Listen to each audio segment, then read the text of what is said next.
Welcome to the Vicca Law Podcast, Protecting Legacies, Resolving Conflicts. I'm Lydia Vicca, Director of Vicca Law, where we specialise in succession law, civil disputes and litigation in Queensland. If you want to safeguard your assets, navigate estate planning with confidence, or resolve legal conflicts effectively, you're in the right place.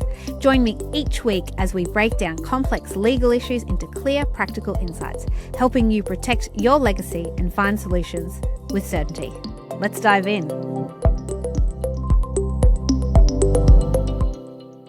Hello and welcome back to the Vicca Podcast.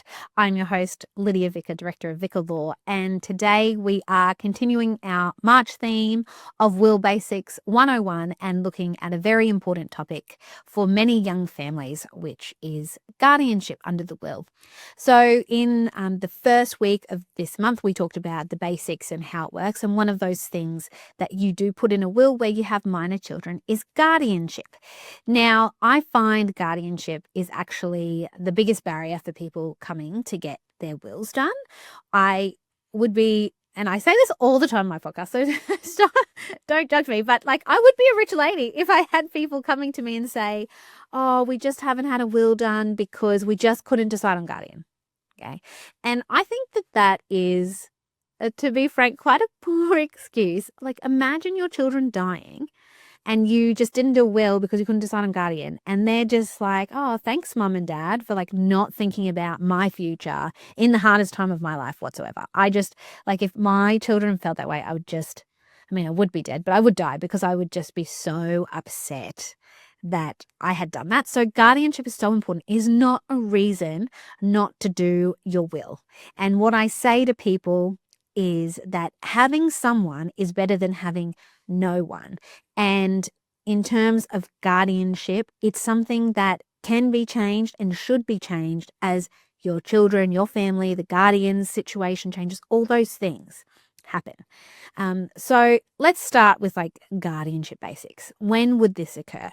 So with guardians, we are appointing them in circumstances where there is no surviving legal guardian. So this would be where you yourself as a parent and the other legal parent of the child has passed away and you're appointing someone in your will. Now that appointment does go to be formalized in a court setting, but it's very important that you do an appointment so that you are very clear as to who you want to be the guardian of your children. And when I appoint a guardian in a will, I also mirror that guardianship as a temporary guardian in an enduring power of attorney as well. So it's really important that you have someone available. Now, people say to me, how do you decide? And as someone with 3 really young kids myself, it can be really hard. But what I think is that you should look at today, or even, I guess you're looking at tomorrow. If you died tomorrow, where would be the best fit for your kids right now? Okay. And, personally for me, that's with my mum. She knows them. She looks after them all the time. It'd probably give her a mental breakdown having 3 little kids, but that's where I know they would be safe. They would be comfortable. They would be happy, right? That might not be the situation in 5 years, 10 years, because my kids are really little. My mum is relatively young, but as she gets older and they get older, that may change. But for right now in this situation, that's the best solution for us, okay? And that is why, when I'm doing wills for people every year, I send a lovely email, happy anniversary on signing your will. Is there anything that needs to be changed? And guardianship is the number one thing that I say to people. That'll be a reason to change your will and update your will. So when you're thinking about who to pick, you need to think about what is best right this second. Other considerations that I think are really important, one of them is location. Think about what it would mean for your children or the guardian, I guess, to be uprooted from their community, what that would look like for them as well. So I think that is a really important consideration. I think another consideration is the finances of the guardian and their own financial circumstance.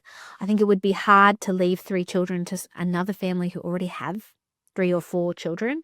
That could be financially difficult. And there are ways that we can deal with that in the will, particularly by way of a guardianship fund, which I can build into a will whereby we gift a certain amount of money to the guardian in a fund for them to do things like upgrade their home, upgrade their car, pay for that 3rd-bedroom holiday apartment as opposed to a 2-bedroom holiday apartment, those kinds of things. But I do think you should really look at financial circumstances and what that would mean in terms of them and their own family as well.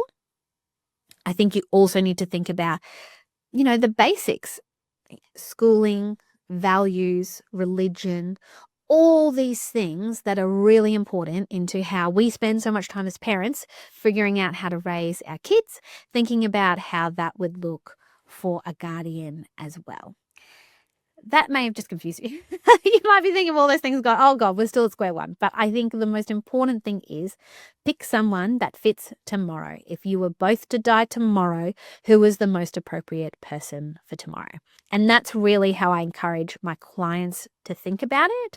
I think it gets over this what if hurdle that people have. I think people like to have the knowledge that in a year I'll be emailing them and saying, does this still work for you? And changing a name on a will is a very quick process that we can do if all your other circumstances have remained the same. So I think that those are really important things to think about. It's a really important aspect to your will.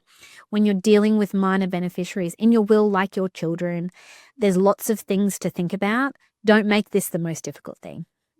This is something that we can wrap up quite quickly. Sometimes when you speak to a solicitor or like me about guardianship, you may change your mind. And I think that's just because I just have more experience in terms of thinking about the practicalities. But I'll also say this to kind of end this note about guardianship. I'm in a very large estate planning club. Shout out to Tara Lukey and the TT Residents Club and all its wonderful members. I'm in an estate planning club, and this came up maybe like a couple of years ago in one of our weekly sessions as to anyone that actually knows anyone that's had like a couple die relatively close together. And it's extremely rare. It can happen. Obviously, nothing is guaranteed, in our lives, but it is an extremely rare thing to happen. So I think in your mind, if you think about what I want to happen tomorrow, the fact that it is something that's really rare, the fact that you want to make sure you've had a say in what's important for your children, I think those are all things that you really need to consider. But for me, I just think saying, oh, we couldn't agree on a guardian, that's why we never got our will, that's just not good enough. And I would be so embarrassed if that was me. And then my children are like, thanks, mum and dad. Like that just like mortifies me. So that's why I have a will, and you should get a will. So if you want to talk more about guardianship, your will options, you can hop on my website, www.viccalaw.com.au. You can book a free consultation with me. You can send me an email. I have lots of articles on my website about legal guardianship because it is something that gets raised quite often. So I've done previous audio podcasts on it, and I've done sessions for Mums Group on it. So if you are in a group of women or parents that would be interested in this topic, I'm more than happy also to talk about how we can collaborate on that. So thanks so much for tuning in.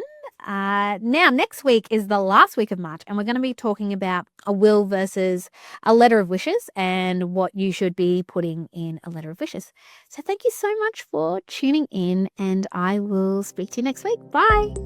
That's a wrap for this episode of the Vicca Law Podcast, Protecting Legacies, Resolving Conflicts. I hope you found today's insights helpful in navigating your legal journey. If you're ready to take the next step in securing your legacy or finally dealing with your dispute, you can pop on my website, www.viccalaw.com.au, to book a free consultation with me, Lydia Vicca. You can also subscribe to our newsletter or find out more about today's topic. Your future begins now, and we're here to guide you every step of the way. Until next time, I'm Lydia Vicca, signing off. The Vicca podcast comprises general information and does not serve as a substitute for professional advice. Prior to making any legal decisions, individuals are advised to seek independent professional guidance and assess the suitability of this information for their own individual goals and objectives.